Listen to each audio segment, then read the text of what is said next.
Okay, so let's go back to when you said you first remember seeing Elvis. What was it about him that kind of struck you? I just liked the fact how he touched people and he really took people away from their aggravation and problems. I saw how he made people smile and it made them happy. And when I was 6 years old, it really impacted me even as a kid. My grandmother was a huge fan of Elvis Presley's and also, like Tom Jones, and she listened to Engelbert Humperdinck and everything, and it was just a really amazing experience for me. My grandparents actually educated me and took me to Mexico City and Acapulco and spoiled me, and they showed me the nicer things in life. But at the same time, when I was growing up, my father and I were in a tough relationship between us. And I looked at Elvis Presley almost like the ultimate father figure. It wasn't even a fact of anything else except for just really how he poured his heart out and soul out to people. And I've been lucky and fortunate over the years to be able to make friends with like J.D. Sumner, and I've still talked to Ray Walker, the Jordanaires, and even Ron Blackwood of the Blackwood Brothers has endorsed me twice. And in 30 years, he's never endorsed anybody. And the interesting thing about that is actually he made a comment on my website too that when I perform, it's like Elvis never left. And I do it for the right reasons, I guess. I want people to get an experience that they're never going to forget. Not just something they go, I saw a tribute artist and he was okay, that kind of thing. I mean, I just feel lucky. And that's sort of to follow up on that. One of the top 20 Elvis impersonators in North America. In the world.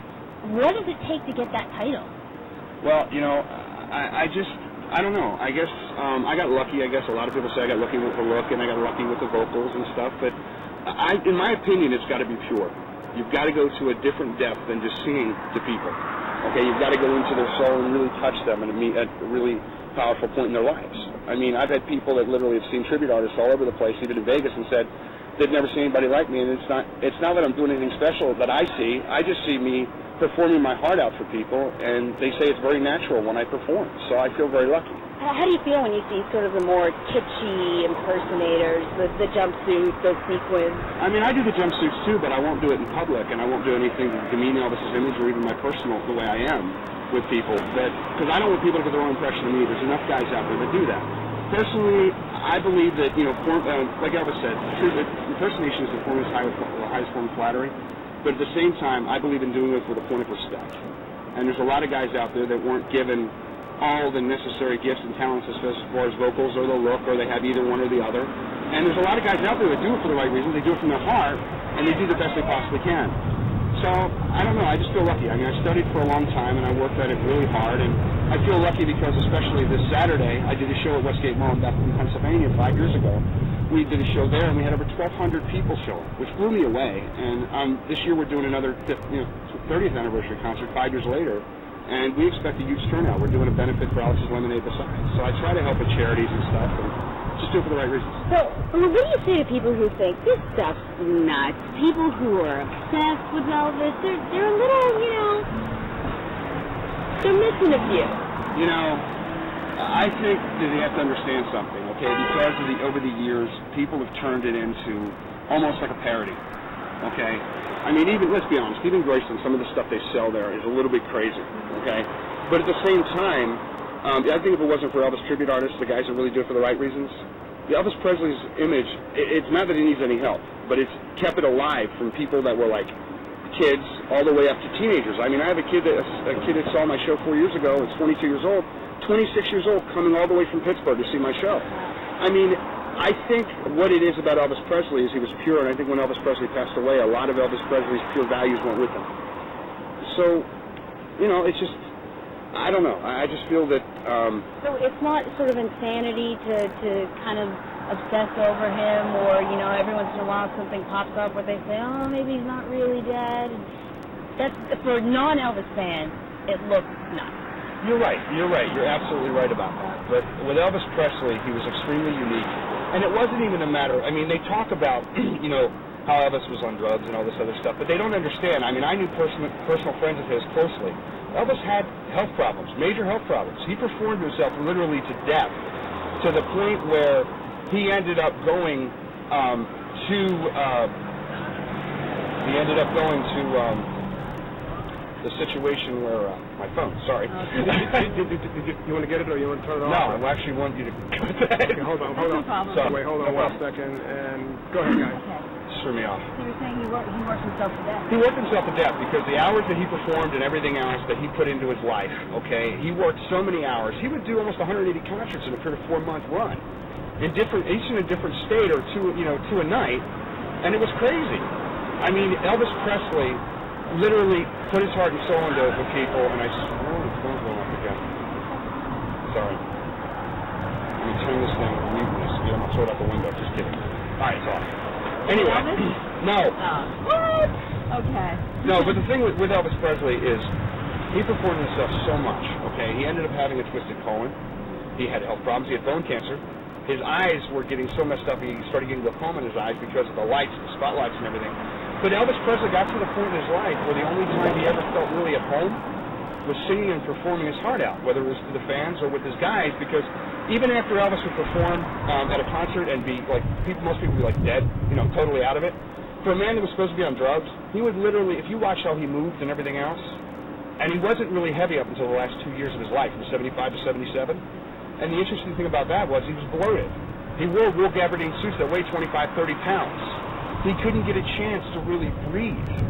So, I mean, if you think about all that involved, he literally worked himself to death. You were showing me the ring that you have there.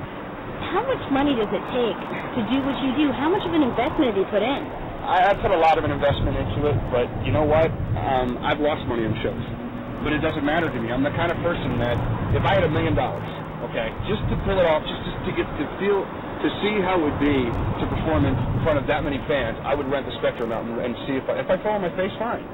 But see, I guess that's where the fan thing comes in and the diehard thing comes in, because there's so many guys out there, like I said, they just spin their wheels, and people, in my opinion, if they want to see Elvis Presley without, somebody just goes through the motions, go home and watch a DVD. Go home and watch a CD.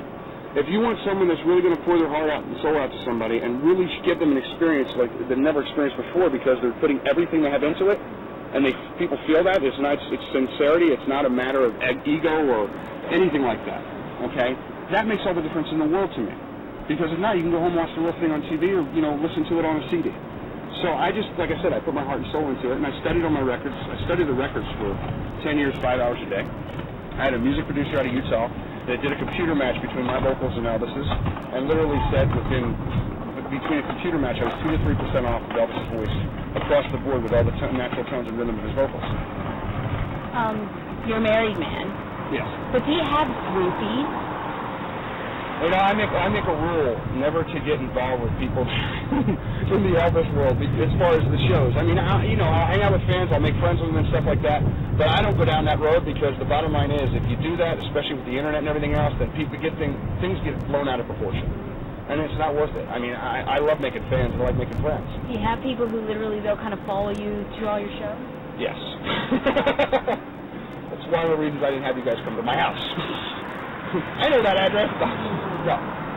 No, but I'm a big kid. I mean, I just turned 40 years old in June, and I feel like I'm a big kid, and I have a lot of fun with what I do.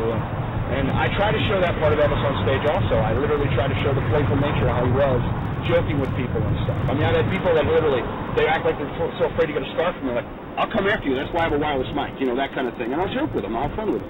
Why did you not come out here? We talked about the jumpsuit thing, but why did you not come out here in a glittery jumpsuit and give me the thank you very much? Why didn't you go there? Because Elvis Presley never did that, first of all. Okay, it also would make me look like I was just another run-of-the-mill, if you want to put it from a non-Elvis fan's point of view, freak. Okay, and I try to do it for a much higher reason and a much better reason, because I try to do it for purity, from purity. Literally to pour my heart and soul. I mean, if you want, I'll do a little bit. I usually don't do this, especially on, but if you want, I'll sing a little bit and let you make your own determination. How's that? I definitely want to hear that. Okay. For the good times? Sure. All right. A little less conversation. Which one? You tell me. Oh, a little less conversation, baby. I love that song. Okay. I'm just trying to get that angle. You ready? Yeah. Hold on a second. You ready? A little less conversation, a little more action, please. All this aggravation ain't satisfaction in me. A little more bite, a little less bark. A little less bite, a little more spark. Cause nothing open up your heart, baby. Satisfy me. Satisfy me, baby. Close your eyes and listen to the music, deep to the summer breeze. It's a groovy night, and I can show you how to use it. Come along with me and put your mind at ease. Hey, a little less conversation, a little more action, please. All this aggravation ain't satisfaction in me. Great, that's fantastic. That's really good. Thank you. Just give me, we're going to roll up some stats. This will be my last sort of question if you know them. How many shows would you estimate that you've done? How many places? 30 years, I've done stuff for the federal government, U.S. military, FBI, Cisco Systems, DuPont, MBNA, Lockheed Martin, the list goes on and on. Matter of fact, on Elvis's 29th anniversary, I performed across from Ground Zero at the World Financial Center for 2,600 American Express employees. I would say roughly just probably over 1,000 shows in the past 30 years. And come the 30th anniversary, will there be sort of a million pounds? Yes, there will be, and I will tell you one thing right now. All the fans at Westgate Mall and Bethlehem and the Lehigh Valley area were incredible to me, and that's why we decided to do the 30th anniversary show there instead of me being in Memphis, because a lot of people have asked me to come to Memphis and stuff, and I'm like, I just think it's fitting to do the show 5 years ago where I ended up getting ranked in the top 20 in the world and whatever, you know, between that year and all that happened, and I opened up for the Letterman that year and just everything else, and the fans have been asking me to come back to Allentown and Bethlehem, and it's an honor to be